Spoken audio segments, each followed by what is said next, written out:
Y con esto les comento que comenzaremos a grabar esta presentación, ya que después transmitimos esta presentación o las guardamos en YouTube para que puedan tener acceso de manera libre ustedes que han venido a la presentación y también otros colegas que no pudieron unirse.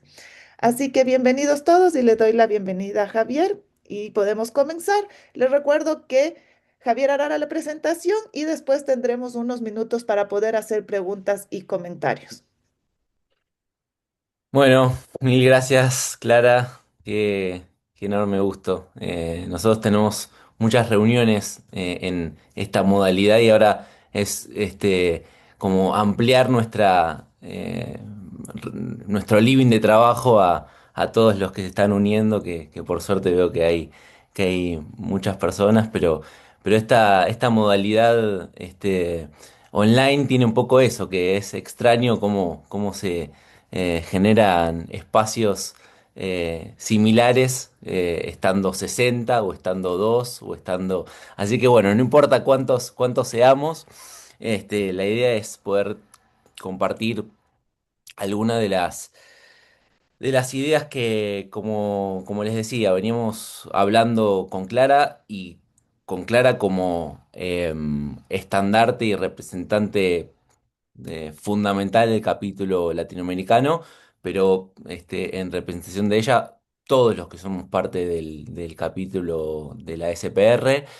Entiendo que aquí se están uniendo un montón de personas que no son parte del capítulo, así que ya en mi rol de presidente electo, y en un trabajo mancomunado que hicimos, estamos haciendo y haremos con Clara, los invito enfáticamente a que se unan al capítulo y que es un momento genial porque Clara en estos últimos 2 años hizo una labor maravillosa y transformó realmente, y esto lo digo todo el tiempo y en todas las ocasiones que puedo, estando clara, no estando clara, en un organismo vivo. No es un comité institucional, sino que pasan cosas, y sobre todo, por ejemplo, ha liderado en este par de años un consorcio espectacular de psicoterapia bueno, que tiene reuniones periódicas y se producen cosas. Y esa es una de tantas cosas que ha hecho Clara y que, bueno, yo esperaré continuar. Simplemente tengo la tarea de seguir lo que ha emprendido Clara. Así que bueno, yendo al tema de hoy. Es un poco variable el enfoque que le podemos dar y en función eh, de si hay más clínicos o más investigadores, también puedo darle algún tinte para algún lado o el otro. No sé si es posible hacer una pequeñita encuesta con los que están. No sé si tú, Clara, puedes hacer como una pregunta o si no, que conteste la gente que está conectada, si son investigadores o si son clínicos o ambas cosas. Simplemente no hace falta tenerlo ya, pero para en los próximos minutos ir sabiendo hacia cuál es el público, digamos. Tal vez podemos hacer ahora, o sea, hacer la pregunta y si pueden reaccionar a quiénes son exclusivamente clínicos, tal vez, y así yo te doy el conteo Genial, ahora. Así que si pueden reaccionar levantando la mano, por favor. genial. A mí me parecen las manos levantadas. Es espectacular esto.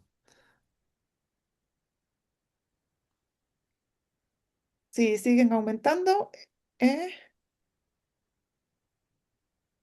¿quiénes son exclusivamente clínicos? Bueno, tenemos, esperemos un momento.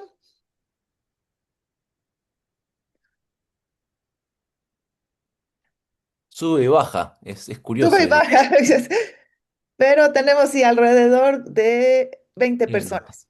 perfecto, perfecto. Y ahora entonces, y en total tenemos de participantes, tenemos bueno, ahora 63 participantes, así que 43 serían personas que se dedican a temas también relacionados con investigación y clínica. Y tenemos 20 que son exclusivamente clínicos. Bueno, genial, genial, es un buen panorama. La idea de este rato es, como dice el subtítulo, abordar desafíos conceptuales, metodológicos y clínicos. Y un poco en función de esta cuestión que estábamos recién indagando, por supuesto que la cuestión conceptual, metodológica y clínica puede ser muy diferente en función del interés de quienes están escuchando. Entonces, la primera parte es la más común a los diferentes públicos y tiene que ver con pensar un poco, y esto quiero que ocupemos la primera parte en pensar qué es la regulación emocional. ¿Qué rol ocupa hoy en la psicoterapia? Porque está claro, y yendo a la presentación misma, esto no lo podría dudar nadie de las más de 60 personas que están conectadas, que la regulación emocional ha tenido un crecimiento exponencial en los últimos 25 años. Digamos, pongamos el punto de partida en ese artículo que publicó James Gross en 1998, es decir, ya vamos para los 30 años, y a partir de ese momento fue una explosión que tuvo la regulación emocional. Algunos datos. Por ejemplo, este handbook que publicó Gross con Ford, con Brett Ford, es la tercera edición de un handbook que la primera edición es de 2007, la segunda edición creo que de 2015, y esta es la tercera edición de 2024. Esta edición tiene 70 y pico de capítulos. Son todos bastante cortos, pero lo que da la pauta a esos más de 70 capítulos es la variación, la variabilidad, lo amplio del espectro de la regulación emocional en la psicología y fuera de la psicología. La última sección de ese handbook es la regulación emocional y otras disciplinas. Regulación emocional y antropología, regulación emocional y sociología, regulación emocional y ciencias de la educación y política.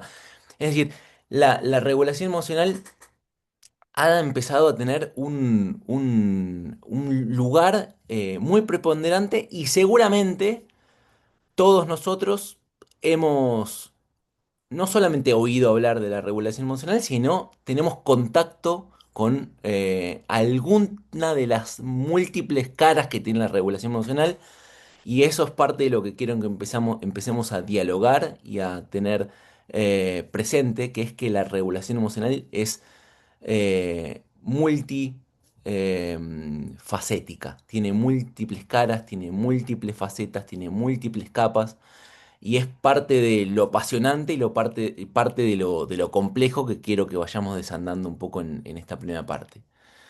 Por supuesto que como producto de esto, la evidencia empírica, si uno entra a alguno de estos buscadores de artículos científicos, la evidencia se dispara y es mucho más que el crecimiento exponencial que hay de la evidencia en general. Es decir, la evidencia en general en nuestro terreno de la psicología, por decirlo ampliamente, en todos los terrenos va creciendo. Bueno, la regulación emocional, mucho más. Si uno pone el término regulación emocional, puede observarlo rápidamente. Y algunas pinceladas de este crecimiento se puede observar, por ejemplo, un artículo que salió publicado hace poco más de 2 meses, en donde una red de trabajo de Alemania indagó cuáles eran los constructos psicológicos que tenían más traslación desde la ciencia básica a las ciencias aplicadas. Y lo que determinaron es que tanto un par de constructos bien del conductismo, digamos, bien de la ciencia del aprendizaje, Em, y la regulación emocional son aquellos que tienen mayor presencia desde cada una de las etapas, desde los modelos de ciencia básica hasta las ciencias aplicadas, en particular que lo que nos compete, nos interesa, que es la intervención clínica. Claro que en el caso de los constructos, de las variables que tienen que ver con la ciencia de aprendizaje, no nos es extraño que se genere esta traslación, porque claro está que que las variables em, desde ese enfoque tienen una capacidad de estudio desde modelos animales hasta, por ejemplo, la exposición en diseños experimentales de intervención que es muchísimo más analogable a lo que puede ocurrir en el modelo médico clásico. Ahora, la regulación emocional, y plantean esto como conclusión los autores, puede expresar dos cosas. Puede expresar, por un lado, una cosa realmente positiva en el sentido de esto que estamos hablando, de la omnipresencia de la regulación emocional y cómo la regulación emocional está presente en modelos experimentales, en ciencia básica, en modelos teóricos de intervención, en lo que a nosotros más nos interesa desde la SPR, que es en la clínica y en muchísimos estudios que vamos a ver más hacia el final de, bueno, cómo la regulación emocional se despliega a lo largo de un tratamiento. Em, pero al mismo tiempo, por esta cuestión de dificultad en la operacionalización de la regulación emocional, lo que podría estar indicando es también una dificultad en la definición. Entonces, vamos a ir avanzando un poquito más y viendo cómo la regulación emocional empieza a tener manifestaciones de absoluta actualidad. No tenemos más que ver, por ejemplo, este artículo que es de el 16 de marzo, es decir, de hace 3 semanas, que se publicó en la revista de la División 12 de la American Psychological Association, articulando, vinculando la regulación emocional desde la perspectiva más, como decíamos al principio, más extendida, que es el modelo de James Gross, con el marco de psicopatológico que está francamente en boga, que tiene que ver con el modelo eh, taxonómico jerárquico de el HiTOP, justamente el Hierarchical Taxonomy of Psychopathology, que aunque muchos de nosotros y los que hemos compartido otros espacios hablando sobre regulación emocional, hablamos sobre la compatibilidad de estos modelos, no existía todavía una propuesta formal de articulación. Este artículo, por primera vez, pone al high top en línea con el modelo extendido de la regulación emocional de James Gross. La regulación emocional desde esta perspectiva dimensional, como proceso psicológico, puede ser vista, interpretada, digamos, desde las dos miradas, ¿no? Desde las dos perspectivas de avance dimensional, es decir, en la estructura, pero también se ha propuesto en línea con los dominios del ARDOC o con justamente el carácter transnacional desde los circuitos neuronales hasta la aplicación clínica, que vendría a ser más como el proceso, es decir, la función, estructura y función, eh, lo cual nos va acercando la idea de que la regulación emocional, más allá de que todavía no compartimos muy bien qué es, pero son todos indicios que nos van dando la pauta de que la regulación emocional es algo central en la conducta, la experiencia y en la clínica, ¿no? Por lo tanto. Otra manifestación de absoluta actualidad, a principio de año empezaron a salir, como todos los años, los artículos ahead of publication, es decir, que todavía no están publicados, pero que ya aparecen online, del Annual Review of Clinical Psychology, que todos ustedes saben que es la revista de más factor de impacto, de mayor factor de impacto de psicología clínica, en ese listado que saca la JCR todos los junios, y que tiene un apartado por cada disciplina científica, y en psicología clínica el Annual Review de Psicología Clínica lidera el ranking hace varios años. Allí aparece un volumen al año, que en general se publica en mayo, y compendia algo así como unos 15, 20 contribuciones de lo más relevante del campo. Bueno, hace 2 meses, exactos 2 meses, salió este artículo que es una integración de el rol de la regulación emocional en psicología, en intervenciones clínicas.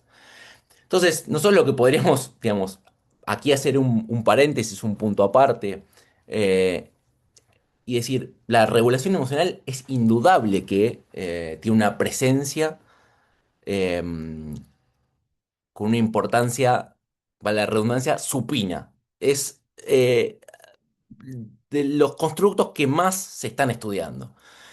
El problema es que si uno se mete a leer este artículo, es una operacionalización muy detallada de estrategias, de habilidades, de factores predisponentes, desde el marco cognitivo-conductual. Sin embargo, si uno rastrea históricamente el constructo de la regulación emocional, está presente en todas las tradiciones teóricas de la psicoterapia. Por supuesto, en lo cognitivo-comportamental está más que claro en las contribuciones que veíamos hace un momento nada más, pero si uno se detiene a ver algunos de los desarrollos del psicoanálisis, de las terapias psicodinámicas más actuales, la regulación del afecto y la regulación de las emociones es un componente absolutamente central. No tenemos más que pensar en la noción de mecanismo de defensa y equipararlo con estrategias de afrontamiento desde la perspectiva cognitivo-conductual. No tenemos más que ver, por ejemplo, el título del libro más famoso de Peter Fonagy, que se llama Affect Regulation. No tenemos más que pensar en aquella idea de organización del self que planteaba Otto Kernberg, y tener muy presente que la regulación emocional es un correlato de la organización del self. En las terapias humanístico-existenciales, bueno, ¿qué hablar sobre las terapias humanístico-existenciales en donde el cambio emocional es el núcleo central de, por ejemplo, la terapia focalizada en las emociones? Si vamos a la cuestión más existencial, la creación de significado, la creación de sentido, es lo que muchos de los abordajes más de punta en las terapias humanístico-existenciales plantean como formas más acabadas de, podríamos llamar, regulación emocional, o como se plantea desde esos enfoques, el procesamiento emocional, que a su vez eso nos lleva a algo que vamos ahora a ver y que ya está estando cada vez más sobre la mesa, sin mencionarlo, que es regulación del afecto, regulación de las emociones, procesamiento emocional, procesamiento, eh, regulación emocional. Es decir, vamos viendo cómo también hay una suerte de estiramiento conceptual en donde es muy fácil usar intercambiablemente términos que, según desde qué enfoque, desde qué perspectiva, se definen de una forma diferente. En la terapia sistémica probablemente no aparece de una forma tan central la regulación emocional, pero como vamos a ver, uno de los modelos que más nos van a interesar y que los vamos a revisar dentro de un rato nada más, que es la regulación emocional como sistema cibernético, siguiendo los principios cibernéticos. Que de hecho el mismo Gross en su reversión plantea que la regulación emocional sigue principios cibernéticos. Este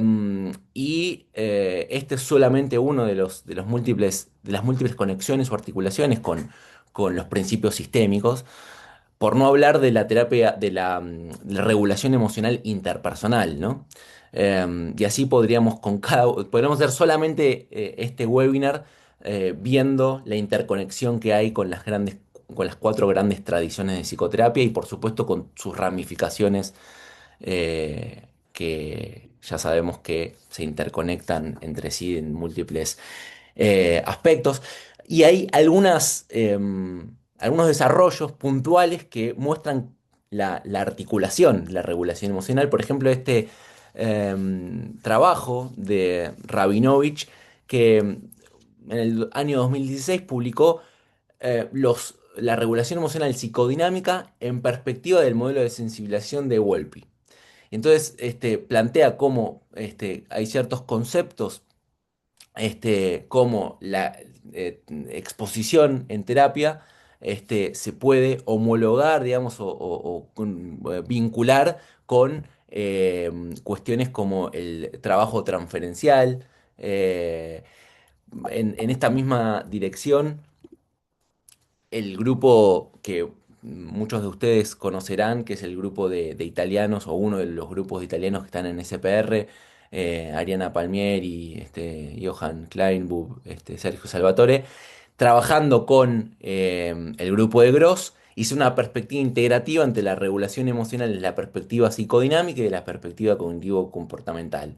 Eh, por ejemplo, haciendo un análisis de lo que decía hace un ratito nada más, que son los mecanismos de defensas y las estrategias desde el modelo de Gross, tanto desde una perspectiva interpersonal como intrapersonal y desde una perspectiva desde el inconsciente, que sería como la regulación emocional implícita o automática, como desde la regulación emocional explícita.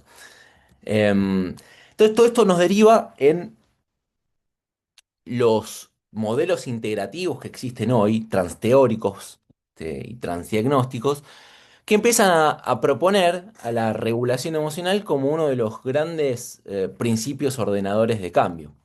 En el modelo con el que organiza y estructura su modelo de trabajo Wolfgang Lutz, esta es una slide totalmente robada pero bueno, ahí está este, la referencia a su Presidential Address, que lo recomiendo que todo el mundo lo vea.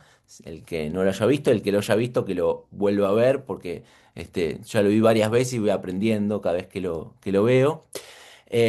Organiza en esta pirámide de nivel micro, nivel meso y nivel macro, en donde la regulación emocional estaría organizando justamente el nivel macro junto con la activación de recursos, la alianza terapéutica, la clarificación de motivos, las expectativas, la resolución de problemas, que a su vez se derivan en técnicas específicas y estrategias específicas y por supuesto el nivel más micro que es el de desarrollo de habilidades clínicas. Entonces eso lo que nos va dando la pauta es de que la regulación emocional podría de algún modo ser organizador de la disciplina, digamos, ¿no? De pensar la psicoterapia y que la regulación emocional tenga un rol en ese pensar la psicoterapia. Algún par de pinceladas más para terminar esta primera presentación un tanto eh, caótica y a propósito caótica de distintos desarrollos que van mostrando cómo la regulación emocional está muy presente en desarrollos muy potentes de la disciplina, pero al mismo tiempo cómo eso nos va dando una pauta de que la regulación emocional no termina de estar del todo bien definida. Un ejemplo muy concreto es esta guía de un grupo de trabajo de la APA. Se juntaron por primera vez en el año 2019 y publicaron este trabajo, o no está publicado en revista, pero sí que lo dieron a conocer, lo publicaron en el sentido más explícito o más tradicional de la palabra, lo publicaron en preprint, digamos. Em, el proceso de llevar adelante la propuesta de desarrollo de una guía clínica sobre regulación emocional. Todos ustedes saben que la APA y tantos otros organismos, por ejemplo, las guías NICE y otros organismos, eh, llevaron durante muchas décadas adelante lo que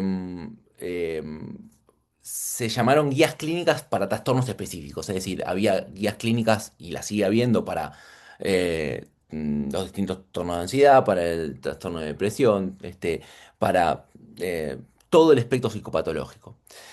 Con el advenimiento de la noción de los abordajes transdiagnósticos, fue apareciendo con cada vez más fuerza la importancia de pensar cómo trabajar sobre los distintos mecanismos transdiagnósticos. Y entonces en esa dirección es que plantearon, bueno, cómo podemos trabajar sobre la regulación emocional y cómo podemos, si es posible, desarrollar una guía que organice este trabajo. Entonces, si ustedes ven el listado de autores, son autores psicodinámicos, como por ejemplo Chris Muran, que es uno de los co-chairs, Peter Fonagy. Hay, por supuesto, algunos de los principales referentes cognitivo-conductuales, Amelia Aldado, algunos de los principales referentes integrativos, como Jeffrey Magnavita, por supuesto, humanístico-existenciales, como Leslie Greenberg, y bueno, puede ser que me olvide alguno, bueno, Shaylee McMahon, que en nuestra sociedad ha sido presidenta hace algunos años nada más y es una referente en la DBT, digamos.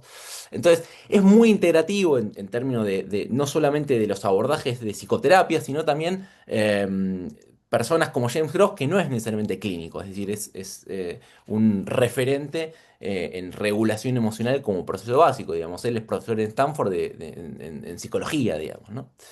Em, entonces, esto nos deriva a algo que todos ustedes seguro conocen, que es el gran debate de la psicoterapia. ¿Qué era el gran debate de la psicoterapia? Era la, eh, la disputa, la diatriba entre factores comunes derivados del modelo contextual y factores específicos derivados del modelo médico, biomédico. Yo creo que, si bien sigue estando presente esta disputa, este gran debate, yo creo que, a diferencia de lo que era 15 años atrás, 20, 30 años atrás, este debate en gran medida se zanjó. Con el, digamos, uno no tiene más que observar cómo en los congresos de terapia cognitivo-comportamental dura se habla de alianza terapéutica como un constructo importante, o cómo, si uno ve los libros de Hayes y Hoffman, dicen explícitamente: necesitamos un metamodelo de integración que trascienda las escuelas terapéuticas, y ya no plantean eso que algunos no tantos años atrás defendían con capa y espada, que era la TCC, es lo que eh, va, y es lo que tiene evidencia y es lo que funciona, etcétera, etcétera. El gran problema de esto, por suerte, se ha zanjado este gran debate y estamos todos de acuerdo que tanto factores comunes como como factores específicos son importantes, necesarios, imprescindibles, pero el gran problema es que este listado de mecanismos transdiagnósticos que tienen evidencia de que están presentes en un espectro amplio de la psicopatología, empiezan a plantear la existencia de un nuevo gran debate. Es decir, ¿cuál es el mecanismo que es el verdaderamente organizador, que es el verdaderamente importante? Y algunos dicen, no, lo que importa es la flexibilidad. Y entonces no es ninguno de todos estos, sino que es la flexibilidad de esos. Es decir, con esto empieza a pasar lo mismo que pasaba en su momento con las escuelas de psicoterapia, que es el advenimiento de algún protocolo basado en algún mecanismo transdiagnóstico em, y el hallazgo de eficacia, efectividad, eficiencia en algún dominio particular y se empieza a generalizar en todos los campos. Por ejemplo, la DBT que empezó para el TLP y uno hoy puede encontrar DBT para casi todo, digamos, ¿no? Y lo mismo uno podría pensar en muchas otras variantes que tienen esta misma lógica. Entonces, lo que nosotros podemos dar es, estos diferentes mecanismos de cambio, ¿tienen alguna jerarquía, tienen alguna organización, tienen alguna posibilidad de organizarse? Em, la regulación emocional está ahí abajo, chiquita, izquierda, ¿es uno más de estos mecanismos transdiagnósticos o de algún modo organiza algunos de ellos, todos ellos? Bueno, vamos viendo cómo, y espero a lo largo del webinar de hoy, ofrecer un poco más de, de, no sé si certezas, pero de información que ordene esto, este, aunque ya adelanto que no es que tengo un modelo cerrado y armado y listo. O sea, esto también es una invitación a problematizar y que conjuntamente entre todo el campo disciplinar vayamos trabajando en pos de una solución que necesitamos que desde el punto de vista clínico sea parsimoniosa, porque nosotros no podemos estar trabajando así como no podíamos trabajar con 18 modelos, y por eso es importante, y por suerte hoy ya no hay mucha duda de que necesitamos una psicoterapia que trascienda las disputas de modelos, pero tampoco podemos trabajar con 150 mecanismos transdiagnósticos. Entonces, eh, esto lo que nos deriva es uy, a lo que de algún modo ya venía adelantando, que es la naturaleza polinómica y polisémica de la regulación emocional. ¿Qué quiere decir esto? Que la regulación emocional se dice de muchas maneras, es polinómica, y no quiere decir que todas esas formas diferentes de decirse sean equivalentes, que quieran que la definición sea en términos matemáticos lo mismo. Es decir, que cada definición de, por ejemplo, regulación afectiva, regulación del estrés, regulación de las emociones,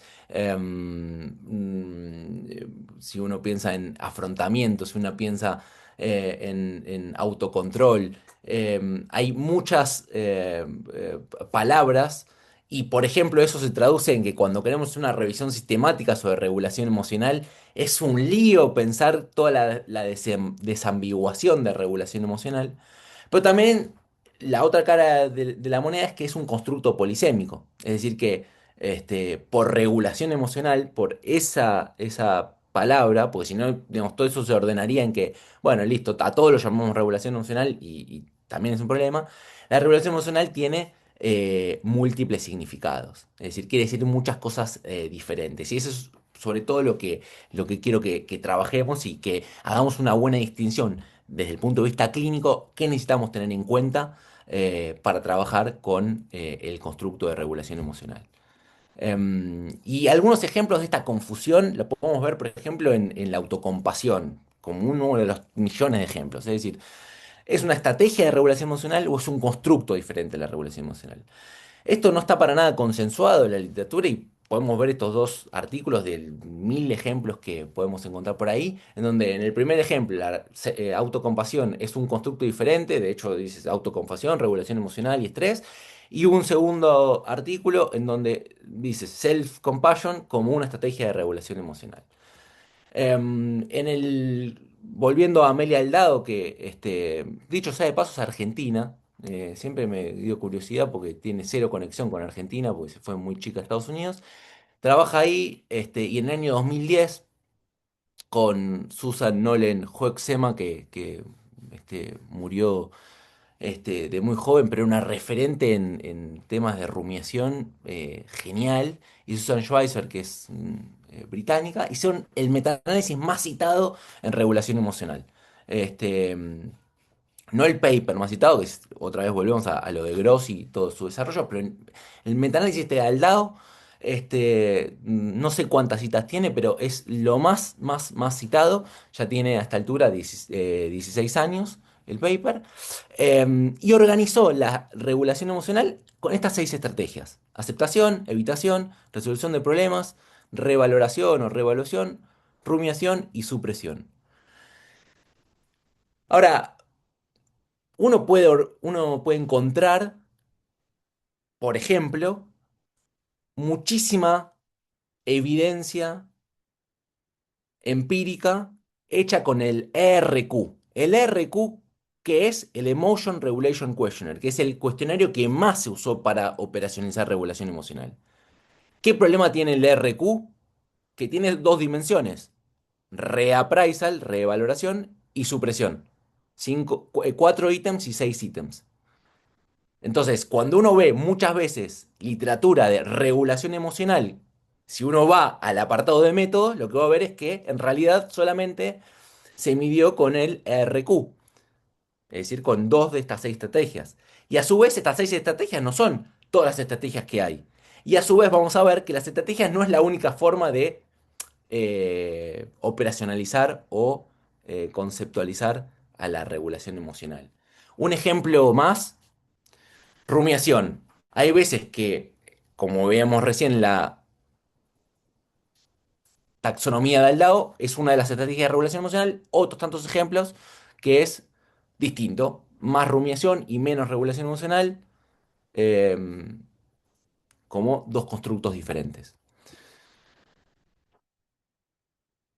A su vez, algunos de los más avesados investigadores de procesos y mecanismos de cambio, por ejemplo, estos dos discípulos, tres en realidad, pero bueno, dos en particular que son los más activos también en nuestra sociedad, que son Brian Schwartz y Ian Rubel, discípulos de Wolfgang Lutz, publicaron hace un par de años en nuestra revista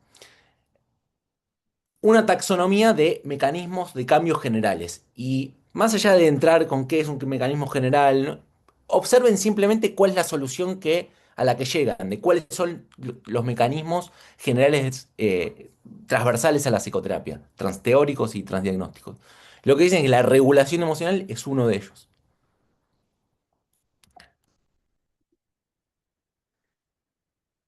Y a su vez, si uno observa lo que decíamos antes, muchas de las intervenciones que más se han extendido y más se utilizan: el entrenamiento en regulación afectiva, la terapia de regulación emocional, la DBT, el protocolo unificado, las terapias basadas en mindfulness, la terapia focalizada en las emociones, la terapia de aceptación y compromiso, el protocolo unificado psicodinámico, la psicoterapia focalizada en la transferencia, la terapia de mentalización, la terapia de esquemas, y obviamente que podríamos seguir.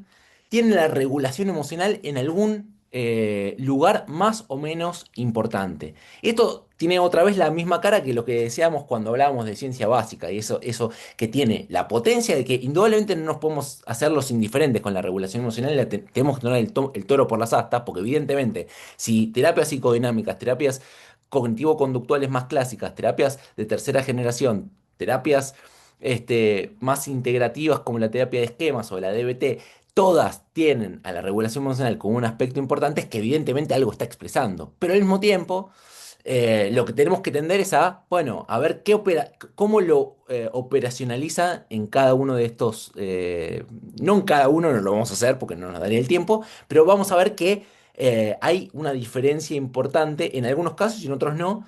Y bueno, voy a ofrecer una forma de organizar esto. Así que voy dejando ahí un manto de misterio. Lo importante con esto es, como decía Joel Paris, los acrónimos no son la solución. Tenemos que dejarnos de hinchar con los acrónimos y pensar que la psicoterapia se va a resolver escalando ART, ERT. ART en Argentina está cargado de significado que tiene que ver con el seguro de trabajo. La FT, la ACT, la TFB, MBT, así no vamos a llegar a ningún lado. Y Hoffman lo que plantea, y en esta reversión de Hoffman que es maravillosa, dice, imagínense que no hay marcas, ¿no? Digamos. Eh, si uno observa la DBT, y a todo esto, perdón, yo estoy hablando, si tienen cualquier pregunta, no solamente no me molesta, sino al contrario, ¿eh? Así que cualquier cosa que no quede clara o quieran comentar, adelante. La DBT tiene un aspecto curioso, que es que todos saben que, o muchos sabrán que tiene cuatro módulos, uno de los cuales se llama regulación emocional, pero la cuestión subyacente que supuestamente trabaja es la desregulación emocional. Es decir, que estos cuatro mecanismos mejoran la desregulación emocional. A su vez, uno de los módulos es de regulación emocional, pero uno podría conceptualizar al mindfulness, a la malestar, a la tolerancia al malestar y a la efectividad interpersonal como aspectos de justamente el trabajo de regulación emocional. Y esto nos va situando en que la regulación, y esta es la primera vez que lo digo y ahora nos va a acompañar a lo largo de acá hasta que terminemos el webinar, la regulación emocional puede ser tanto algo disposicional, de vulnerabilidad, de vinculado con la psicopatología, como del trabajo terapéutico. Algo en esa distinción que ahora vamos a organizarla bien, es donde está un poco el quid de toda esta cuestión. Separar esos dos dominios.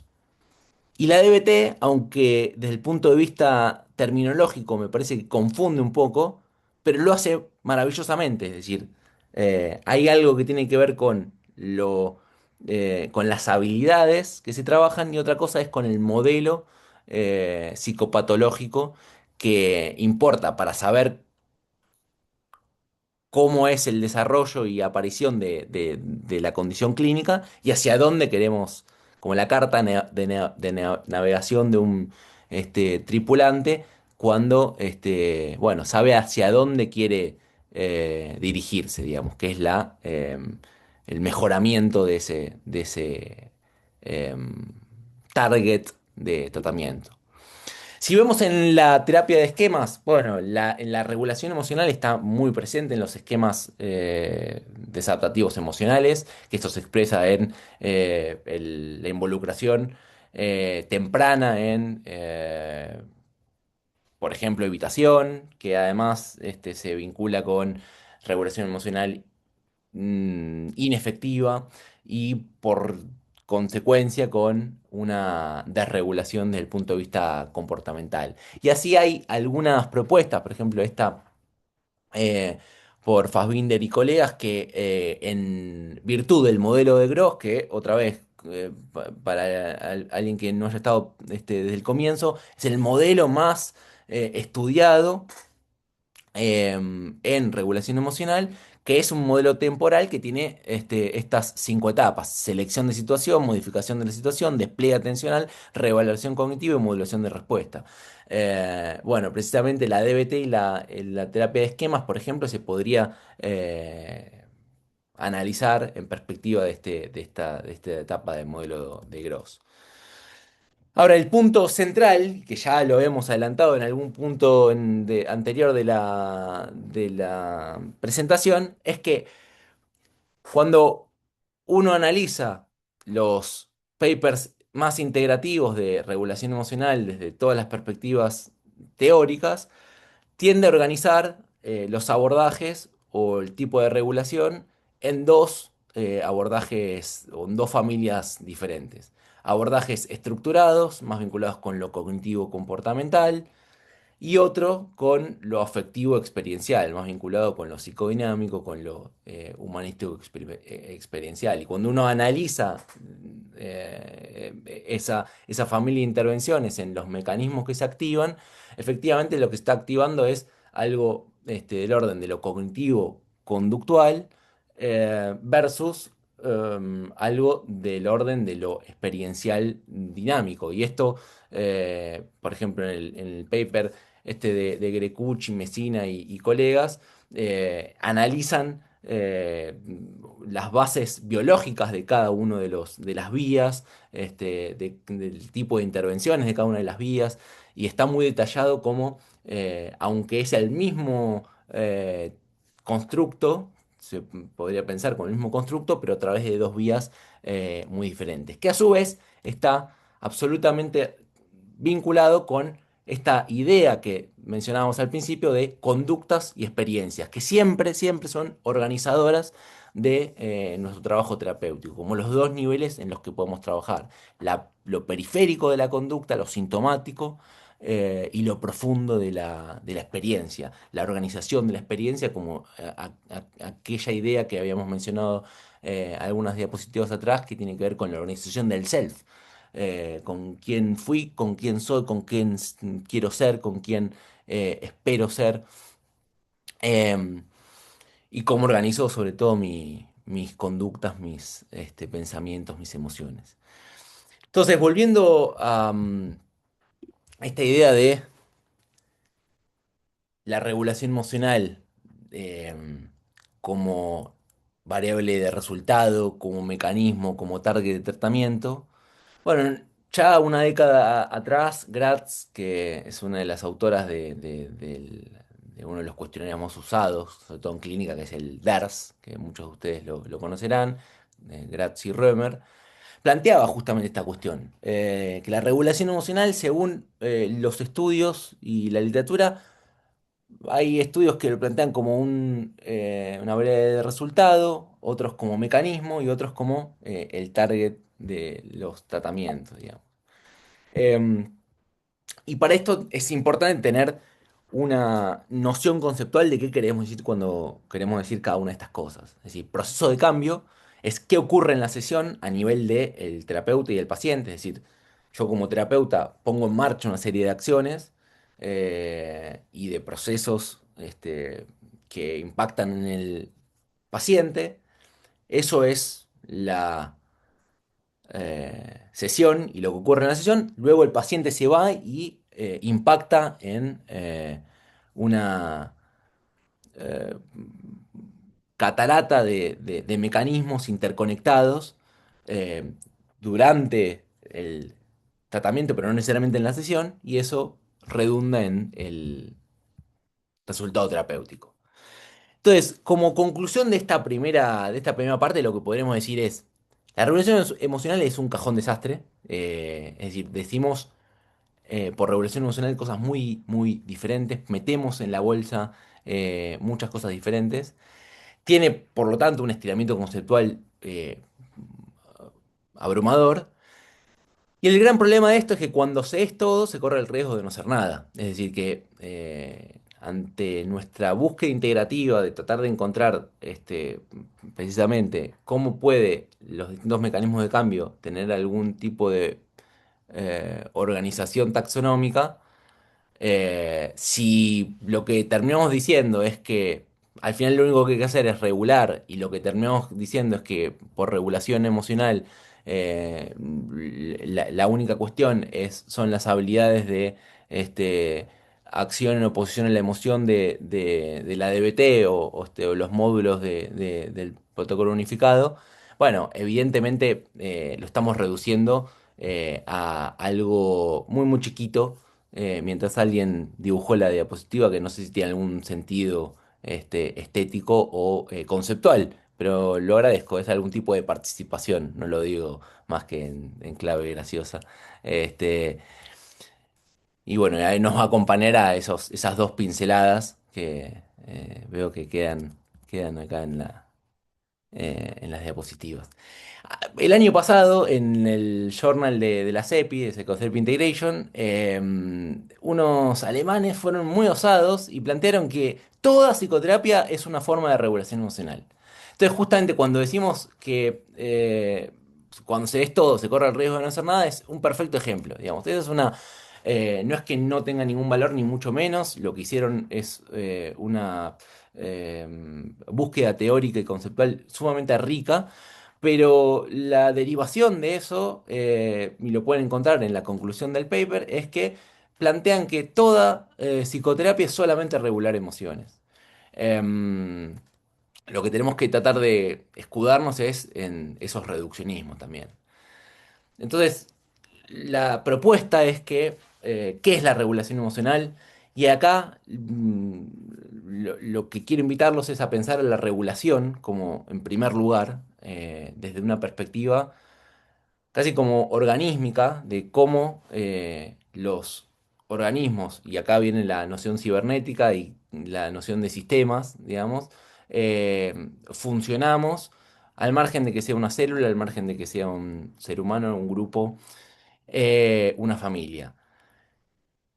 Intentamos constantemente regularnos, intentamos constantemente estar en armonía con el ambiente y en tanto nosotros como individuos o como grupo, por supuesto, en la interacción que a diferencia de, por ejemplo, un organismo no vivo, bueno, está claro que no tiene una heladera, por ejemplo, cuando pierde frío es una cuestión meramente homeostática. Esos principios cuando se aplican a organismos vivos ya entra en juego la noción alostática, en donde es mucho más complejo que simplemente ir regulando en términos de, eh, de una regulación homeostática, pero conceptualmente, y esto se deriva en algo bastante sencillo desde el punto de vista que es lo que más nos importa desde el punto de vista clínico, que es pensar, los individuos regulan emociones y regulan, en definitiva, experiencias, como organizador de emociones, conductas, pensamientos, con el pos de dialogar de la mejor manera posible entre los dos niveles que hablábamos antes, entre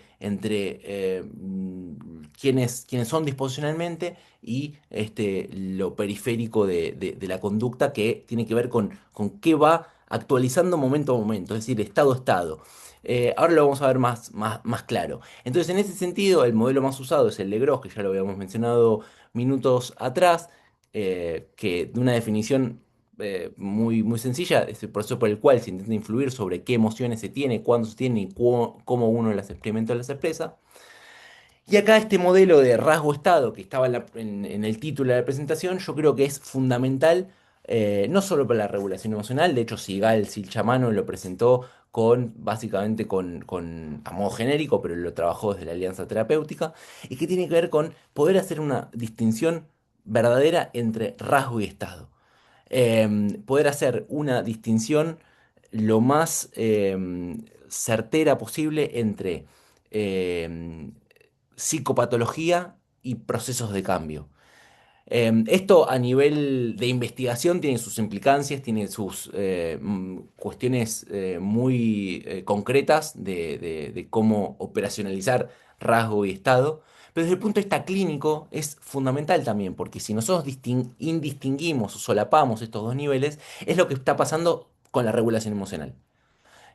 Con la regulación emocional justamente es esto, que históricamente lo que se ha tendido a hacer es una conceptualización de la regulación emocional básicamente en términos de rasgo, en términos de vulnerabilidad, y se ha reducido a una dimensión de la personalidad que es el neuroticismo.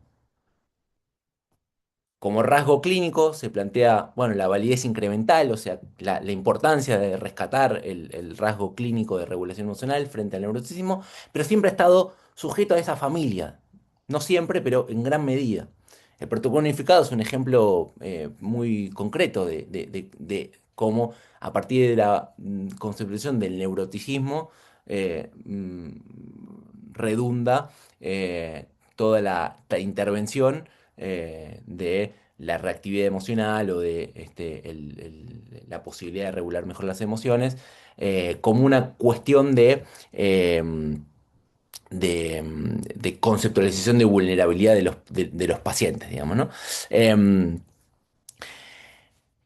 Lo que nosotros tenemos que tratar es de aventurarnos en pensar, bueno, es muy importante esta cuestión de rasgo, es muy importante y para eso la vinculación con la personalidad es fundamental, pero además tenemos que intentar em, concretizar de la mejor manera posible cuáles son las vías state-like, o sea, de las vías de cambios momento a momento en la clínica, en el consultorio, para poder utilizar la regulación emocional desde el punto de vista conceptual y desde el punto de vista operativo en aspectos concretos que nos lleven a mejores resultados terapéuticos. Entonces, este modelo es muy organizador. Recomiendo mucho que lean este enfoque o este modelo, que además sirve para todo lo que vamos a seguir compartiendo en este rato que nos queda. Em, la personalidad entonces es lo más disposicional, las experiencias y conductas, los dos outputs que tenemos como individuos, y los mecanismos de regulación como aquello que modula o media entre experiencias, conductas y personalidad. Esto a niveles de intervención tiene manifestaciones muy concretas, que es intervenciones más periféricas, sintomáticas, de estado, que sobre todo tienen que ver con los momentos iniciales del tratamiento, intervenciones más nucleares que están apuntadas a reducir la rigidez, los patrones básicos de la personalidad, e intervenciones de regulación que justamente se vinculan con fases intermedias de los tratamientos.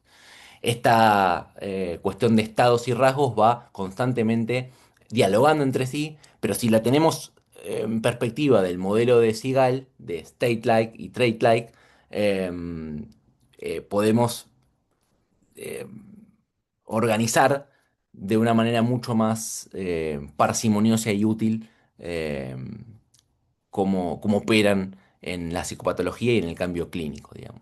Entonces, por ejemplo, Sigal plantea el tema de la alianza terapéutica. Entonces, lo que plantea es que en algunos casos la alianza terapéutica es un aspecto más vinculado con el rasgo, vinculado más con la disposición del tratamiento. Y hay veces que la alianza terapéutica opera más como mecanismo activo de estado en las sesiones. Es decir, que podemos pensarlo en justamente esta clave más cognitivo-conductual, como la alianza en tratamientos más puramente cognitivo-conductuales opera más como un catalizador, una disposición hacia el cambio, y en otros abordajes, por ejemplo, psicodinámicos, opera, no solamente, pero estoy haciendo una simplificación, opera como un mecanismo activo, pero siempre presente, digamos. Entonces, en términos de lo más básico de los patrones de personalidad, rasgo de personalidad que está vinculado con emoción, motivación, cognición, conducta, y es rasgos y adaptaciones características. Si ustedes observan cualquiera de las propuestas, por ejemplo, del DSM, se plantea estas dos cuestiones, rasgos y nivel de funcionamiento. Y las adaptaciones características, siguiendo a McAdams, son metas relativamente estables, interpretaciones, estrategias en relación a las particulares circunstancias de la vida de un individuo. Si nosotros esto lo analizamos en términos de regulación emocional, em, acá me faltó esta diapositiva, ahora vuelvo a lo anterior. Si lo analizamos en términos de regulación emocional, esto ya está, que es lo que hablábamos antes de regulación emocional cibernética. Y cómo cualquier constructo, no solamente el de regulación emocional, puede leerse o debe leerse en términos de quién es la persona, cuáles son sus rasgos y sobre todo, y acá vuelvo al nivel de funcionamiento, a cuál es un nivel de funcionamiento, qué es lo que verdaderamente trabajamos y operamos en la sesión clínica. Vamos a ver un ejemplo que presentaron Bach, Hopwood, Simonsen y Krüger en un libro publicado el año pasado, en donde dice, imagina que estás realizando terapia grupal con pacientes que presentan un deterioro funcional de funcionamiento de la personalidad, el funcionamiento de la personalidad. Durante un ejercicio grupal, dos de tus pacientes, Ana y Benjamín, se ven fuertemente activados emocionalmente, lo que los lleva a responder de manera adaptativa de acuerdo con su nivel de funcionamiento. Ana presenta altos niveles de afectividad negativa y antagonismo. Afronta sus emociones difíciles desvalorizando al terapeuta y menospreciando a los demás miembros del grupo. Benjamín, por su parte, presenta altos niveles de afectividad negativa, desapego y desinhibición. Afronta la dificultad emocional de estar en una situación de alta activación, retirándose del grupo y consumiendo cannabis o alcohol para calmar sus nervios después de la sesión. Tanto uno como el otro tienen un deterioro moderado, severo del funcionamiento de la personalidad y son vulnerables, pero sus configuraciones de rasgos individuales diferencian sus disfunciones de personalidad particulares. Con el tiempo, en terapia, ambos adquieren habilidades para tolerar este tipo de activadores emocionales difíciles. Ana, por un lado, se muestra menos agresiva y Benjamín, por el otro, es más capaz de mantener el contacto con el grupo y menos propenso a usar alcohol o cannabis para afrontar el malestar.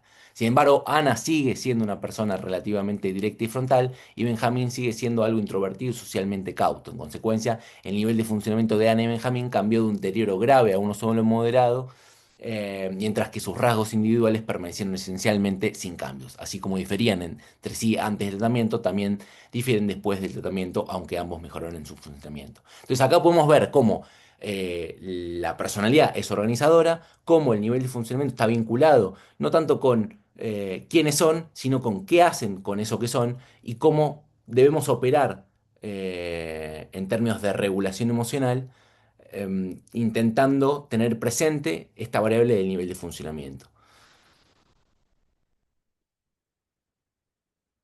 Por ejemplo, un paciente con tendencia a volverse fácilmente ansioso, es decir, con alta sensibilidad a la ansiedad, podría desarrollar distintas adaptaciones en su vida cotidiana para evitar o reducir temporalmente la ansiedad, incluyendo el consumo, o sea, desde algo muy desadaptativo como el consumo de sustancias o alcohol, el aislamiento social, la lectura de autoayuda, el ejercicio o la meditación, las cuales reflejan de algún modo diferentes niveles de funcionamiento. Entonces, desde un modelo cibernético de la personalidad que plantea Colin DeYoung, por supuesto que lo organiza en términos de los cinco grandes, que además fue uno de los que más trabajó en estas cuestiones de factorialización de los cinco grandes. Y una cosa muy potente es que planteó eh, algo que en los datos se observa bastante bien y se usa poco, que es la existencia de dos metarrasgos. La existencia de la estabilidad, que organiza al neuroticismo, la agradabilidad y la escrupulosidad, y la plasticidad que organiza la extraversión y la apertura de la experiencia. Esto me parece súper potente porque lo que encontraron bastante recientemente Ringwald, que es una de las principales exponentes del high top, del grupo del consorcio del high top, es que existe un factor general que refleja la reactividad a través de los principios de dominio del funcionamiento, y que la reactividad está fuertemente asociada con la estabilidad y la patología general de la personalidad. Los resultados aportan información sobre cómo las personas se adaptan o no de manera fundamental a sus entornos y sientan las bases para modelos empíricos más prácticos del funcionamiento humano. Es decir, en términos un poco tal vez de simplificación, estabilidad, el metarrasgo de estabilidad expresa la regulación.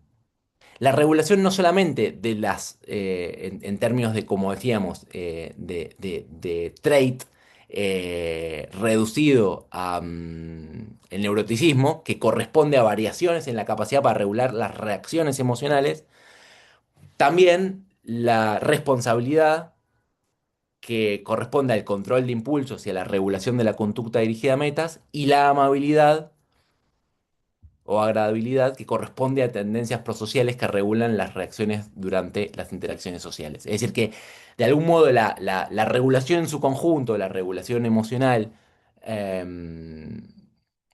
estaría eh, asociada con este metarrasgo de estabilidad.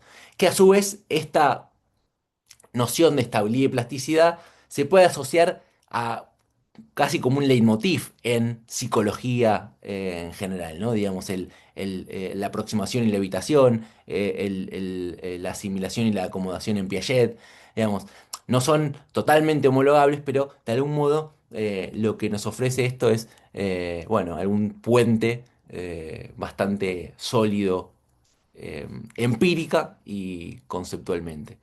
Y por supuesto esto se ve reflejado en los trastornos de la personalidad. No vamos a entrar ahora muy de lleno por una cuestión de tiempo. Eh, y esto está muy bien detallado en un caso clínico publicado que está disponible y abierto de Héctor Fernández Álvarez, en el cual plantea cómo la regulación, eh, a ver, vamos a ir un poquito, voy a saltear un poquito, ahora vuelvo, pero quiero ir a esta parte, digamos, de en qué fase se trabaja más la regulación emocional. Y plantea la noción de intervenciones justamente como veíamos antes en el cuadro organizador de experiencias, conductas, rasgo, estado, de la existencia de intervenciones periféricas, que son las que promueven cambios en el nivel sintomático, que en el caso clínico que ahora lo vamos a ver, eh, están fundamentalmente orientadas a las reacciones de ansiedad de los pacientes, y acá este nivel de intervenciones de regulación, que son las que favorecen estrategias más funcionales de regulación, tanto en el plano cognitivo, emocional y conductual. Y un poco la lógica de esto es, bueno, si bien hay una fase de tratamiento intermedia en la que trabajamos de lleno en eso, y en donde es totalmente state-like, en otros momentos sigue siendo algo relevante, quizás más como trait-like o quizás como cuestión de, de outcome no final, pero de outcome de ir teniendo presente la regulación emocional, aunque tal vez en lo específico no operemos concretamente en ese proceso de cambio bueno, ahora vamos a trabajar en regular mejor esto, ya sea implícito o explícito, ¿eh? Porque estas cosas a veces en ciertos terapeutas, estilos personales de los terapeutas o en ciertos tipos de abordaje teórico, tal vez no se explicitan tanto. Desde la alianza terapéutica, digamos, que se puede, digamos, sabemos que tenemos que eh, establecer buenos objetivos y buenas tareas, pero a veces es totalmente sabido sin explicitarlo, digamos. Más difícil, pero eso ocurre. Em, entonces, em,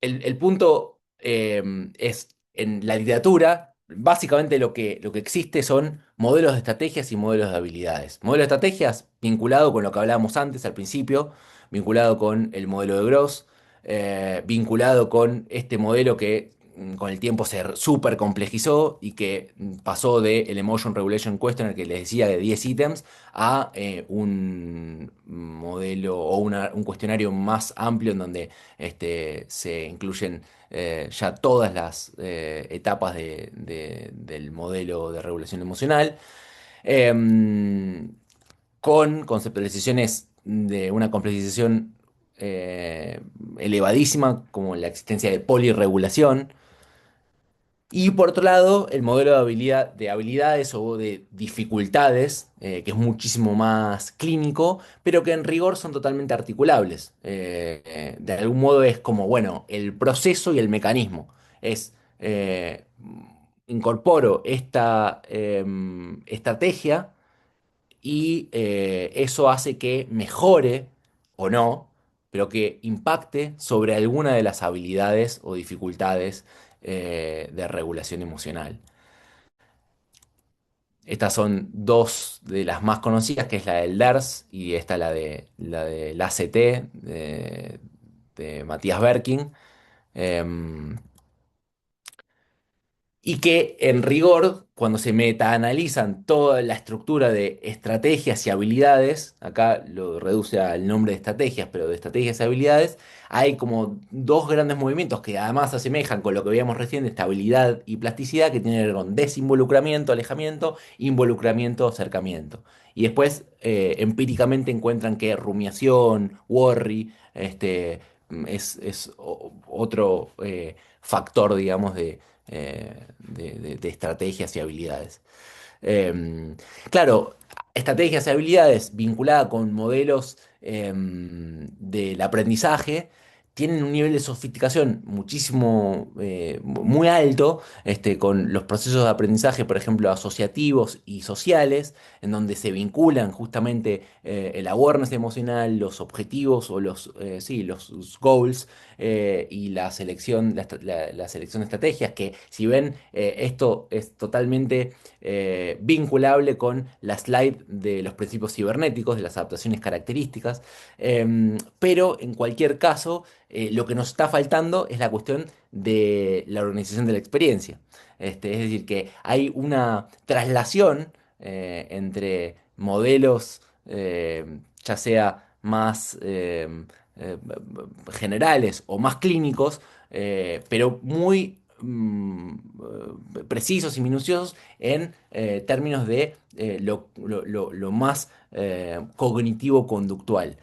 Por ejemplo, este modelo de Sauer, Zavala y Chivens, en donde plantean, bueno, cómo la autoeficacia de regular emociones impacta sobre las estrategias adaptativas, y efectivas, que a su vez, no vamos a entrar en detalle, pero complejiza el término de adaptabilidad, que está muy discutido, que por ejemplo aparece en la Task Force de la APA, en donde, bueno, claramente ya, así como hacía 15 años se hablaba de estrategias adaptativas y desadaptativas, hoy no se habla de estrategias adaptativas y desadaptativas, sino bueno, de efectividad o no efectividad, digamos, y que sí puede haber una adaptabilidad a largo plazo. Pero bueno, no vamos a entrar en detalles de qué conceptualiza este modelo clínico, que en sí mismo también nos podría llevar unos minutos, pero sí que veamos, tengamos todos presentes cómo la precisión que se establece en esta rama, de la regulación emocional es muy alta. Faltarían esos modelos, análogos, que simplemente serían traducciones, pero que en realidad, si uno justamente lee los eh, manuales psicodinámicos, o inclusive, si uno observa, por ejemplo, el último libro de Antonio Pascual Leone sobre principios de trabajo de la emoción, plantea 5 principios de trabajo de la emoción, y uno es regulación emocional, con lo cual, digamos, es un trabajo perfectamente integrable, en donde la experiencia quede, vale la redundancia, integrada con estos principios de la conducta. Bueno, 5 minutos de desafíos metodológicos, para no aburrir a los clínicos. Eh, Hay una cuestión que sí tiene que ver con algo muy generalizado, que es, eh, bueno, que nosotros, si vemos los artículos que están hechos sobre regulación emocional, hay algunos que son con un cuestionario, otros que son con otros. Algunos que llaman regulación emocional, y que en realidad, cuando uno va a ver, es una medida de reactividad y de intensidad afectiva. A veces, se contempla, como en esta diapositiva, que es súper detallada, pero que justamente es adrede detallada, para que veamos y compartamos todos lo multifacético de los cuestionarios que existen, y no solamente los cuestionarios autorreporte, las medidas fisiológicas, las medidas comportamentales, las medidas cerebrales, las medidas observacionales, cognitivas. Y esta es solamente una, por ejemplo, en el autorreporte, pero yo les diría 30 40 más de regulación emocional. Entonces, respecto a eso, hay un caos muy importante, por un lado. Por otro lado, la evidencia de la regulación emocional como mecanismo de cambio, bueno, la mayoría de los estudios son pre-post, a lo sumo con una medida en el medio. Y bueno, todos los que hacemos investigación en psicoterapia venimos ahí como, un mantra, una y otra vez, repitiendo la importancia de poder medir repetidamente, para poder, bueno, ante la ausencia de la manipulación experimental, poder tener aproximaciones causales de cómo interactúan las variables.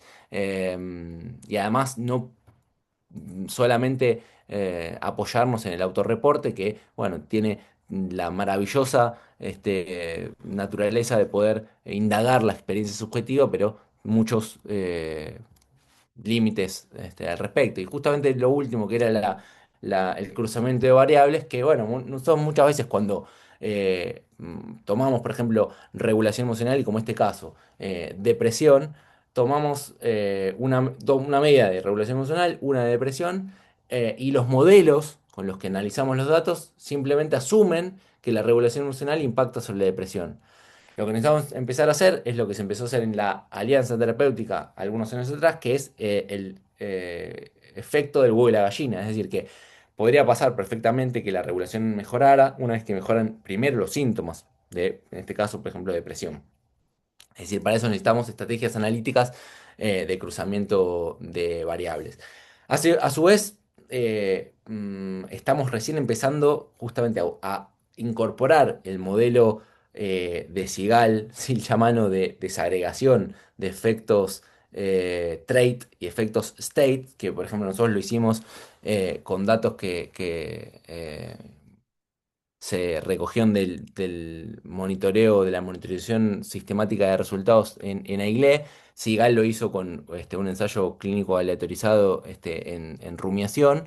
Pero lo más interesante es que los resultados son totalmente opuestos. O sea, a nosotros nos dio un modelo de capitalización, es decir, que cuando desagregamos en niveles y intentamos ver cómo para decirlo en lo más criollo posible, fácil posible, los niveles de regulación promedio, es decir, cuán buenos o malos o cuántas dificultades tenían las personas en regular o no sus emociones, cuánto se beneficiaban de ganancias en la regulación emocional medidas con una variable de resultados. Es decir, por cada ganancia que un paciente tenía en regulación emocional, si eso impactaba más o menos en su resultado, según si tenían altas o bajas las medidas promedio o trait de la regulación emocional. A nosotros nos dio que un modelo de capitalización, es decir, que cuanto más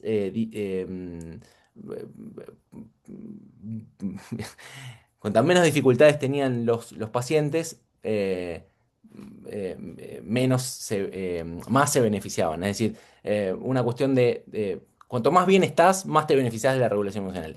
Totalmente opuesto a lo que encontró Sigal, que con la rumiación, eh, bueno, a pacientes que tenían más dificultades de rumiación, más se beneficiaban de ganancias en rumiación, que es lo que uno tendría a pensar eh, con muchas cuestiones en psicoterapia, pero también es interesante pensar en clave de psicología positiva o en clave de que pueda haber activación de recursos y capitalización de variables que operan y que si uno se apoya en esas variables de recursos del paciente, pueda impactar más en el resultado que si solamente opera en el nivel de la compensación. Pero bueno, esto es todo abierto porque estos son dos ejemplos de muchos que quedan por hacer y la rumiación ya vimos, es una estrategia. A su vez nosotros acá lo que usamos es el DERS, que es habilidades terapéuticas en donde no ni siquiera está la estrategia de rumiación,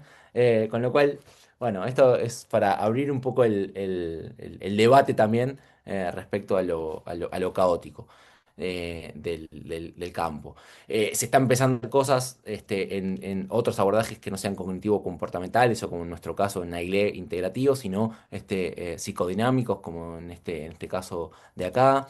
Se está empezando a utilizar Ecological Moment Assessment, sobre todo para el inicio de los tratamientos y poder que esto justamente no en clínica, no con pacientes, sí, tal vez en psicopatología o sobre todo en población general, se empezó a estudiar muchísimo y la regulación emocional fue un candidato súper disponible en la mayoría de estos estudios de Ecological Boundary Assessment, porque claro, la desagregación de state y trait es muy aplicable y la regulación emocional tiene una variación, una variabilidad que fundamenta muy bien por qué tomarle 4, 6, 8, 10 veces al día a una persona si está regulando para un lado o para el otro, en general con estrategias, algunas estrategias de regulación emocional. Y lo que siempre Lutz y su grupo a la cabeza estudiaron en este paper de cabecera es cómo poder estudiar la regulación emocional intensivamente al principio de los tratamientos mejora las predicciones de cómo le va a ir al paciente versus las medidas de, bueno, clásicas de autorreporte, ¿no? Esto se está haciendo en grupos, en un solo ejemplo de varios que ya están disponibles, siempre teniendo en cuenta la desagregación de efectos, ¿eh? O sea, no le estoy planteando que hayan incluido la regulación emocional. Todos esos ejemplos son que desagregaron la variable trait de la variable state. Y por supuesto, lo que deriva esto, siempre en nuestra persecución de integrarlo lo mejor posible a la clínica, es que se convierta en una herramienta sobre la cual operar con los pacientes. Es decir, que si nosotros tenemos grandes bases de datos, podemos armar lo que Lutz tiene y otros centros ahora también, pero lo de Lutz es totalmente pionero y la regulación emocional es uno de los cinco herramientas de apoyo terapéutico, de apoyo clínico. Es decir, que se va midiendo la regulación emocional a lo largo del tratamiento y en la medida que, por ejemplo, en este caso estaba bien, estaba yendo bien las mejoras en regulación emocional, pero en la medida de que no, bueno, se activan una suerte de videos y recursos clínicos para operar con el paciente. Y por supuesto también la regulación emocional de nosotros como terapeutas, cómo impacta sobre el proceso terapéutico y sobre la regulación emocional de los pacientes. En definitiva, la regulación emocional interpersonal es lo que, si volvemos al inicio, tendríamos que en realidad hacer la presentación solamente sobre esto. Es decir, que la psicoterapia es un encuentro en donde se pone en juego una regulación emocional interpersonal.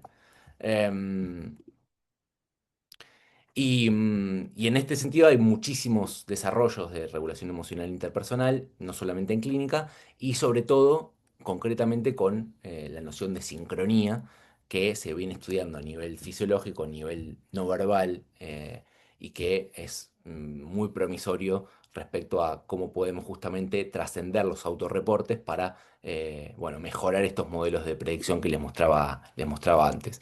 Muy vinculado con la alianza, con el establecimiento de una corregulación en donde paciente y terapeuta van, bueno, sí, regulándose, vale la redundancia. Em, Vamos a. Entonces, como cuestión final, digamos, nosotros lo que. Esto analizado desde el modelo de Gross, pero podría no ser desde el modelo de Gross, pero el modelo de Gross, digamos, en términos procesuales, organiza bien, sobre todo la cuestión cognitivo-conductual. eh, las distintas estrategias, que son de algún modo las distintas partes del modelo temporal, de situacional, atencional, cognitivo y de respuesta modulatoria, se puede traducir en distintas técnicas y tácticas que, bueno, son algunas de las tantas que aparecen en la diapositiva y que se traducen en, bueno, en técnicas clínicas propiamente dichas que, bueno, tienen que ver con la técnica de la silla vacía, el mejor yo posible, la reescritura de imágenes, biofeedback, técnica de la arjilla y tantas otras que, si las contemplamos de esta perspectiva, podrían estar operando no necesariamente solo sobre la regulación emocional, pero también sobre la regulación emocional. De hecho, acá hay un ejemplo concreto de cómo la reescritura de imágenes, este Imagery Rescripting, que la pongo en primer plano, porque es una técnica muy integrativa que surge como una activación de memorias traumáticas o cuasi traumáticas y se empieza a trabajar cognitiva, conductualmente y sobre todo experiencialmente sobre esa memoria para intentar modificar ese vínculo con la memoria traumática, ya sea obviamente el estrés postraumático, en distintas condiciones clínicas. Es una técnica que a mí me parece muy emblemática de cómo organiza desde el punto de vista operativo mucho de lo que estamos hablando. Y acá está desagregado lo que antes les comentaba de esta ruta o este modelo dual de regulación emocional cognitiva y experiencial dinámica, en donde pueden observar en este paper de Grecucci, Messina y colegas, cómo el proceso regulatorio, las estrategias de intervención, y bueno, acá intentan eh, contemplar o no descartar los modelos de terapia. Yo siempre soy un poco más reacio a los acrónimos, digamos. Y lo mismo con lo experiencial dinámico, ¿no? Entonces, bueno, esta cuestión de en qué fase trabajamos más en la fase obviamente de regulación propiamente dicha, pero lo que decíamos antes, en la instalación del dispositivo ya se empieza a trabajar en regulación emocional, cuando instalamos la alianza terapéutica, cuando validamos la experiencia disfuncional del paciente, cuando preparamos los cambios según un orden de gradualidad, cuando consideramos la necesidad de flexibilizar el diseño en el curso de la terapia, todo impacta con nuestra forma de entendimiento de la regulación emocional. En la instalación del dispositivo, este es el motivo de consulta. Vine por medio de una hija que está yendo a una psicóloga. Hace un tiempo que vengo con problemas de algo de pánico, de claustrofobia, y bueno, hay veces que el otro día me tenía que hacer un estudio y no me lo pude hacer por el tema de la claustrofobia, y bueno, esto es una cuestión muy normal que los pacientes, y seguramente los que son clínicos, lo pueden reflejar en su día a día, que los pacientes muchas veces llegan con cuestiones de ansiedad y o accesos de angustia muy profundo, pero que en realidad, y este es un buen ejemplo de eso, lo que expresa en el fondo, y es todo el caso, un trastorno de la personalidad muy severo que justamente teniendo en cuenta la personalidad del paciente y justamente como está descrito en esta diapositiva, la restricción y falta de expresión emocional, su estado de vigilancia permanente en las relaciones interpersonales, que eso estaba vinculado con el rasgo de suspicacia y demás, va desplegando una cantidad de estrategias y expresando una cantidad de habilidades y de experiencias de organización del self que son disfuncionales, y el trabajo terapéutico va consistiendo, entre otras cosas, en su fase intermedia, en modificar o favorecer estas estrategias más funcionales, no solamente emocionales, otra vez, cognitivo-conductuales. Eh, este caso está disponible, está de acceso libre, así que pueden verlo para no quitarles más tiempo del pautado, que habíamos dicho 90 minutos con Clara, y ver cómo efectivamente hay intervenciones muy precisas en aspectos emocionales, regulación emocional, e inclusive en los aspectos nucleares, siempre presente, ¿no? Siempre presente. Eh, entonces, como cuestión final, más allá de todo el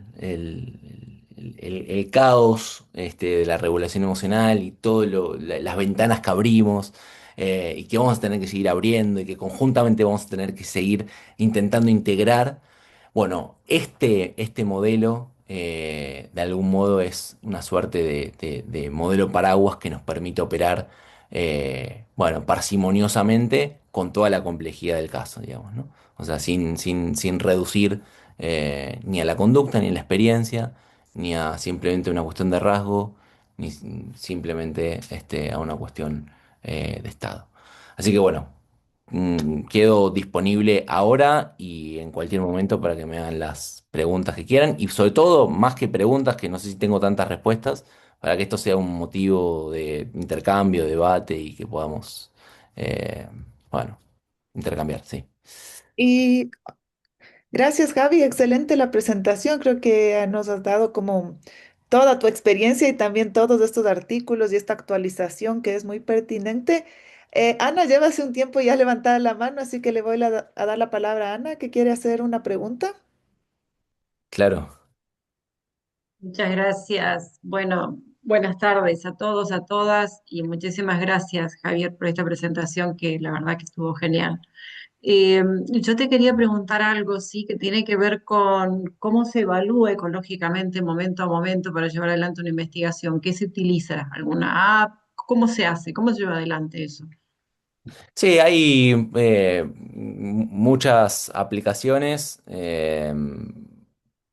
Inclusive se puede hacer con alguna plataforma, porque obviamente las apps tienen su versión, como siempre, gratuita y su versión de Claro. pago, que cuando uno lo quiere escalar un poco más a tal vez más ítems a evaluar o lo quiere, bueno, generalizar en más participantes o en más pacientes, siempre son acotadas. Pero incluso con las modalidades de encuesta, que muchas hay, sí, gratuitas ahí, como los Google Forms u otras, digamos, uno estrictamente puede hacerlo. El asunto es después cómo operativamente va introduciendo eso, ya sea participantes, pacientes, para que les llegue el link. O sea, obviamente las aplicaciones están diseñadas para que lleguen notificaciones y se facilita mucho. Entonces, por ejemplo, digo, la que más usamos nosotros en los proyectos que estamos haciendo se llama Empath, M-Path como camino. Bueno, esa aplicación, que es un desarrollo hecho en Bélgica, si no me equivoco, que empezó como una aplicación gratuita y que después, bueno, ya con el tiempo, ahora creo que ya es de pago, pero que, bueno, uno vuelca ahí todas las preguntas y le llega al participante, paciente, las notificaciones, por ejemplo, 4 veces al día, 6 veces al día, 8 veces al día. Ok, ¿y cuánto tiempo sería que tendría que hacerse ese relevamiento para poder tener información? ¿Cuándo uno dice basta de preguntarle? Depende mucho de qué quiere indagar uno. Eso es una cuestión absolutamente de investigación. Y de hecho, no sé, en tu caso sos investigadora o clínica. eh, eh, Desde el punto de vista clínico todavía es bastante escaso. Digamos, como muchas de estas cosas tienen un correlato absolutamente clínico e inclusive, digamos, desde el punto de vista de las investigaciones hechas que tienen implicancias y hasta se podrían, digamos, incluir esos diseños, obviamente con sus salvedades y sus complejidades, pero que muchos de cuando pasamos los cuestionarios, si tiene sentido para los clínicos, para la institución donde se está pasando, ¿no? Hasta podría tener mucho sentido más allá de la investigación, digamos, como para saber cómo va siendo la evolución del Claro. paciente.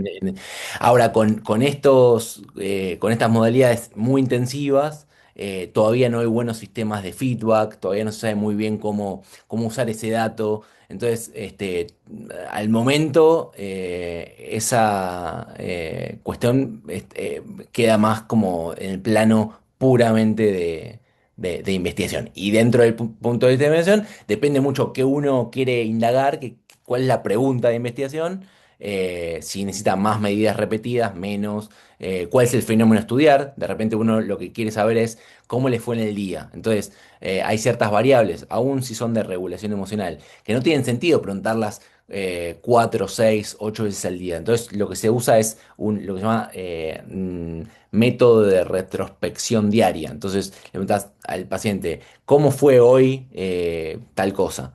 Entonces, para eso, para tener medidas repetidas intrasujeto, necesitas, en general se hacen a 30 días, 60 días, 90 días, pero depende mucho de eso, cuál es el número total de participantes, bueno, de muchas variables. Sí. Bueno, muchísimas gracias, Javier. Sí, me parece que me gustaría entenderlo un poco más y me parece que requiere muchísima más lectura, ¿sí? Pero bueno, me pareció interesante. La verdad que te lo agradezco mucho, no lo conocía. Gracias, gracias a vos, Ana. ¿Alguna otra pregunta? ¿Comentario? Mejor si es un comentario, porque seguramente hay muchas cosas eh, para debatir. Pero bueno, te lo dejo a vos, Clara, para que... Perdón, Carlos, adelante. Estaba yo muteada, perdón. Hola, muy buenas tardes. Muchas gracias, Javier, antes que nada por tu generosidad. La verdad que la presentación fue increíble. Algo que yo me quedé pensando un punto del inicio, cuando pensamos en las variables transdiagnósticas, ¿no? Que tenemos esa grilla tan amplia siempre, ¿no? Esto que vos planteabas de la jerarquización o, bueno, la puntualización que a veces se plantea de cómo dirigir la intervención o, bueno, yo pienso muchas veces en el insomnio, ¿no? Pensamos en el insomnio como lo transdiagnóstico y a veces las guías o los protocolos proponen, ¿no? Bueno, del empaquetado atacamos esta y esperamos una mejoría general en el resto, así como una suerte de cascada. Eh, bueno, que vemos el efecto, por ejemplo, de la regulación emocional que se plantea a veces, ¿no? De forma así general. Pensaba cuando, bueno, yo pensaba en ese punto, ¿no? Bueno, al insomnio tenemos los distintos parámetros o los distintos indicadores o los instrumentos y vemos la mejoría o no de forma tal vez más categórica. En regulación emocional, muchas veces lo pensamos a partir de la desregulación emocional, o al menos de forma más clínica, por supuesto, y tenemos, bueno, tal vez como marcadores de, bueno, si el sujeto estaba desregulado, tal vez lo medimos, ¿no? Desde DERS o alguna otra escala según el modelo. Ahora bien, pensándolo desde el déficit hacia el no déficit en algún sentido, como si lo podemos pensar de esa forma es válido o podemos pensar, por decirlo de alguna manera, en algún continuo desde el menos al más, o qué marcadores o qué puntos posibles podemos tener, ¿no? Para pensar en la variable cuando la pensamos transdiagnósticamente dentro del proceso de cambio en sentido más amplio. Hiciste un excelente resumen de la presentación, en el sentido de, a ver, eh, cómo operar con todo eso que decís desde el punto de vista clínico. Mi propuesta es, si agarramos los modelos de rasgo y planteamos la importancia de hacer una, en este caso, una buena formulación de caso, una buena admisión de un paciente, una buena conceptualización de efectivamente cuál es el factor que más preponderancia tiene, y seguramente en el marco que planteamos al final, en la última diapositiva, ese downstream de mecanismos que se activan interconectadamente, ahí el día de mañana seguramente podamos apoyarnos como viene avanzando tanto la investigación y con la tecnología y con estos sistemas eh, de- de evidencia basada en la práctica, y está claro que vamos a poder pasar de un esquema de formulación de caso clásico a una formulación de caso apoyada o asistida por los miles de datos retrospectivos que hay con un paciente que se parece a ese mismo.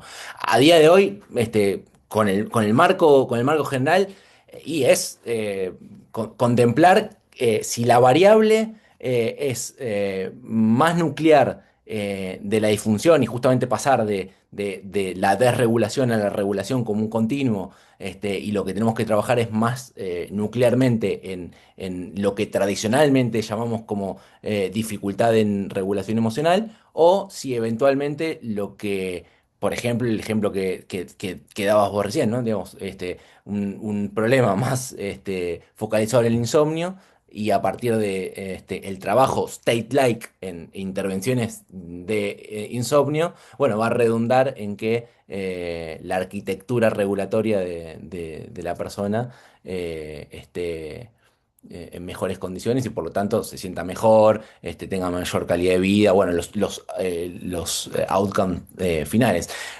Creo no haber agregado mucho a lo que dijiste, simplemente apoyé Sí, bueno, siempre lo piensas como muy difícil pensarlo, ¿no? Cuando son tantas variables es como que uno se queda como perdido, ¿no? Hacia dónde puntuar, ¿no? La intervención o la Sí, lectura de sí, pero resultado. Exacto, pero yo creo que un modelo de rasgo estado o un modelo en donde uno piensa que la personalidad, más allá de que sea una personalidad disfuncional o no, organice el mapa de las intervenciones y después uno lo pueda pensar en intervenciones más este, periféricas de regulación o nucleares y pueda a su vez incluir esos dos niveles conductual, de conductas y experienciales. Por supuesto que lo cognitivo-emocional está presente tanto en lo conductual como en lo experiencial. Eh, eh, seguimos teniendo que reflexionar y compartir muchos espacios como este para ver cómo organizamos ese caos, pero mientras tanto, que es lo que más me preocupa, no dejamos un mensaje, sobre todo para los clínicos puros, que tal vez les interesa menos tanta teorización, un mensaje muy ambiguo, ¿no? Digamos, un mensaje muy eh, como, bueno, no sabemos dónde estamos parados y no sabemos hacia dónde vamos. Yo creo que estamos bien, y evidentemente con la regulación emocional estamos dando en el núcleo de algo que expresa, como veíamos en toda la presentación, múltiples focos de interés, transteóricos, transdiagnósticos, desde la ciencia básica hasta las intervenciones más aplicadas. Pero bueno, necesitamos avanzar mucho empírica y conceptualmente en cómo darle un orden para que no cometamos otra vez el grave problema que marcó a los años 80, 90, 2000, que fue esa disputa infructuosa de modelos terapéuticos, digamos, ¿no? Muchas gracias. Perfecto, muchas gracias. Y bueno, agradecerte, Javier, por la presentación y me uno a todas las palabras que hay muchos mensajes en el chat agradeciéndote sobre tu presentación y en verdad muy valiosa y muy pertinente. Creo que ha sido uno de los webinars del capítulo que ha tenido más participantes. Hemos llegado a tener más de 70 participantes lo que indica eh, mm, todo lo valioso que eres como investigador, pero además lo pertinente y relevante que es el tema, ¿no? Es un tema que es muy relevante para la clínica, así como para la investigación, pero que tiene una aplicación más también directa. Entonces, creo que es relevante seguir con estos temas y bueno. Y espero que se puedan también profundizar en el ámbito de nuestra región, ¿no? Así como estamos haciendo monitorización, también podamos hacer más investigación en regulación emocional, que también la incluimos en algunas monitorizaciones, pero sí poder tener resultados desde nuestra región, así como ustedes ya como tú has liderado y has comenzado a generar este tipo de investigación en la región. Así que muchas gracias por eso. Y además, les quería compartir algo, un mensaje aparte también de esta maravillosa presentación, pero es que un poco promocionar a nuestra organización, a la SPR, y les quería mostrar solo un segundo y así terminamos. Em, bueno, aquí tenemos esto, ¿no? Aquí tenemos el Instagram de la SPR Latinoamérica y si siguen el Instagram de la SPR, ahí tenemos actualizadas de manera casi semanal todos los eventos que estamos haciendo y a través de las stories pueden ver todo lo que estamos haciendo, también cómo se promueve este evento, por ejemplo, el evento que ahora presentamos, lo presentamos ahí también. Entonces, y todos los eventos y todos estos webinars interesantes los pueden revisar ahí, es de @SPR Latinoamérica, súper fácil. Y también buscar la página y aquí también tiene el código QR de la SPR si quieren hacerse miembros. Especial atención también a los miembros de estudiantes que también tienen como una membresía que es mucho más barata, así que animarles a los estudiantes y seguro van a aprender mucho. Tenemos mucha gente muy interesante y muchos webinars también gratuitos de la sociedad en inglés a los que pueden asistir. Y lo último que les quería mencionar es que tenemos eventos, varios eventos. Tenemos el próximo evento, uno que está muy, muy cercano y en donde estaremos y esperamos encontrarnos muchos de los colegas que están aquí en Lima, Perú, el 24 y el 25 de abril.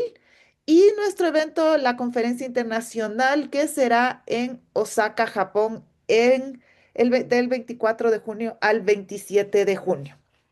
Y con esto, los siguientes eventos, cada año hacemos la conferencia internacional. El próximo año será en Estocolmo y en el 2028, y para eso que se vayan preparando, será en Bogotá, Colombia. Así que tendremos una conferencia internacional con todos los exponentes y con toda esta gente que también Javi nos ha presentado, que estudian la regulación emocional y que son miembros muy activos de nuestra sociedad.